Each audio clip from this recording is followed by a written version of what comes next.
ശരിക്കും ഞാനൊരിക്കലും ആ സമയത്ത് ഒരു പടം സംവിധാനം ചെയ്യും എന്ന് ആ സമയത്ത് ചെയ്യും എന്ന് ഞാൻ വിചാരിച്ചിരുന്നില്ല മുൻകൂട്ടി. പക്ഷേ ഞാൻ ശരിക്കും ഞാൻ ഭൂൽ ഭുലയ്യ എന്ന് പറഞ്ഞ സിനിമ, നമ്മുടെ മണിച്ചിത്ര താഴിൻ്റെ ഹിന്ദി വേർഷൻ ഭൂൽ ഭുലയ്യ, അത് എഡിറ്റ് ചെയ്യുന്ന സമയത്താണ് ശരിക്കും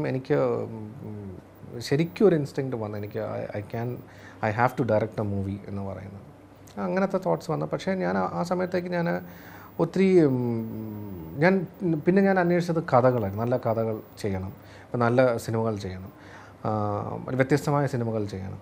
അതിൻ്റെ റീസൺ എന്ന് പറയുന്നത്, ഞാൻ മലയാളം സിനിമ എന്നും സ്നേഹിക്കുന്ന ഒരാളാണ്. ഞാൻ പണ്ട് തൊട്ടേ മലയാളം സിനിമകൾ കണ്ടുകൊണ്ടിരുന്ന, ശരിക്കും ഈ പറഞ്ഞ എല്ലാവരും പോലെ തന്നെ ഒരു തിയേറ്ററുകളിൽ ചെന്ന് ഇടിച്ച് കയറി ഫസ്റ്റ് ഡേ ഫസ്റ്റ് ഷോ.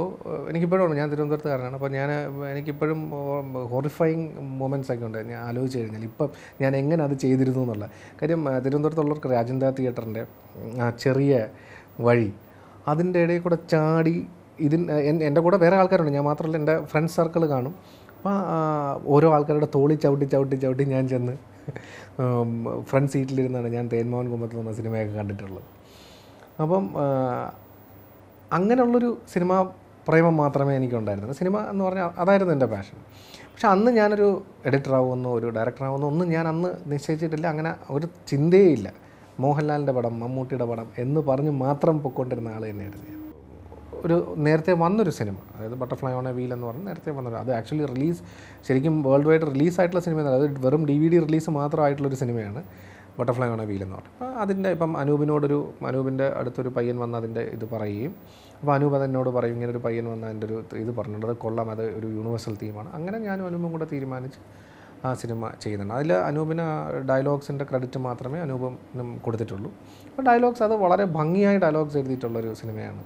അപ്പോൾ അതിൽ കാസ്റ്റിങ്ങിനെ തന്നെ ഞാൻ അനൂപും കൂടെ സംസാരിക്കുമ്പോഴത്തേക്ക് അനൂപാണ് ഫസ്റ്റ്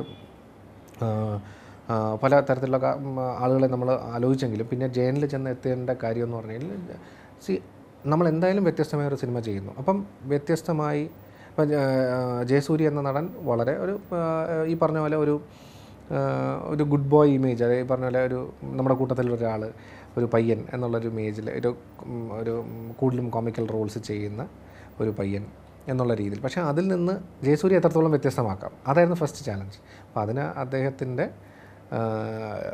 ഒരു രൂപം പെട്ടെന്ന് മാറ്റുക എന്നുള്ളതായിരുന്നു. അപ്പോൾ അതിൽ ആണ് നമ്മളിങ്ങനെ ഷോർട്ട് ഹെയറും അതുപോലെ ബിയേർഡും വെച്ചിട്ട്, എസ്പെഷ്യലി ആ ഗ്ലാസ് ഭയങ്കര ഇമ്പോർട്ടൻ്റ് ആണ്.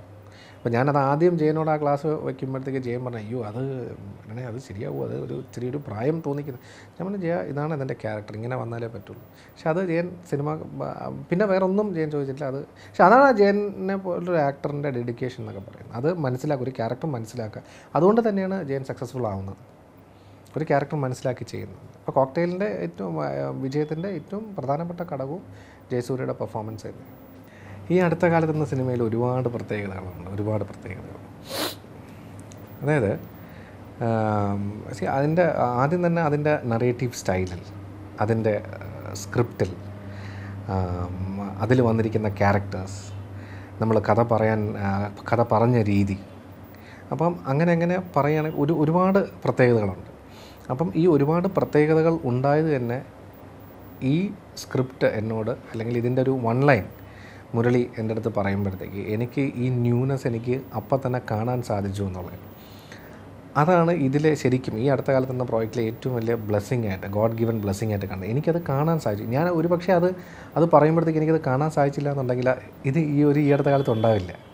അപ്പോൾ അത് കാണാൻ പറ്റി. അപ്പോൾ അതിന് ശേഷം മുരളി അത് എഴുതിയ രീതി, അതൊരു സിനിമാറ്റിക് രീതിയിൽ അത് എഴുതിയ രീതി എന്ന് പറഞ്ഞാൽ എനിക്കത് ശരിക്കും പറഞ്ഞാൽ എക്സ്പ്രസ് ചെയ്യാൻ വാക്കുകളില്ല, അത്ര മനോഹരമായിരുന്നു. പിന്നെ അതിൻ്റെ പ്രത്യേകത എന്ന് പറയുന്നത് ഇതിൻ്റെ കാസ്റ്റിംഗ്, ഓരോ ആളുകളെയും നമ്മൾ കാസ്റ്റ് ചെയ്തിരിക്കുന്നു. അതിൻ്റെ ക്യാരക്ടർ സ്കെച്ചൊക്കെ ഉണ്ടാക്കി അതിൽ അവരുടെ ബോഡി ലാംഗ്വേജ്, അവരുടെ വേ ഓഫ് റെൻഡറിങ്, അങ്ങനെ പിന്നെ നമ്മുടെ മാധുരി എന്ന് പറഞ്ഞ കഥാപാത്രത്തിനെ ചൂസ് ചെയ്ത രീതി, അതെല്ലാവരും ചോദിച്ചൊരു ചോദ്യമായിരുന്നു. മാധുരി എങ്ങനെ ചൂസ് ചെയ്തത്? കാര്യം അതിലൊരു ഡയലോഗുണ്ട്, ഈ മാധുരിയെ കണ്ടാൽ ഇപ്പോൾ ഒരു സൈഡ് കണ്ടാൽ സിമ്രനെ പോലെ, വേറൊരു സൈഡ് കണ്ടു കഴിഞ്ഞാൽ ഭാവന, നമ്മുടെ മലയാളത്തിലെ ഭാവന പോലെ എന്നൊക്കെ പറയുന്നുണ്ട്. അപ്പോൾ അത് എക്സാക്ട്ലി ഒരാൾ മാധുരി എന്ന് പറഞ്ഞ കഥാപാത്രത്തെ മലയാളത്തിൽ ആദ്യമായി കാണുമ്പോൾ അവർക്ക് തോന്നിയേക്കാവുന്ന ആ രൂപസാദൃശ്യമുണ്ട് അവർക്ക്. അപ്പോൾ അവരെ കിട്ടിയത്.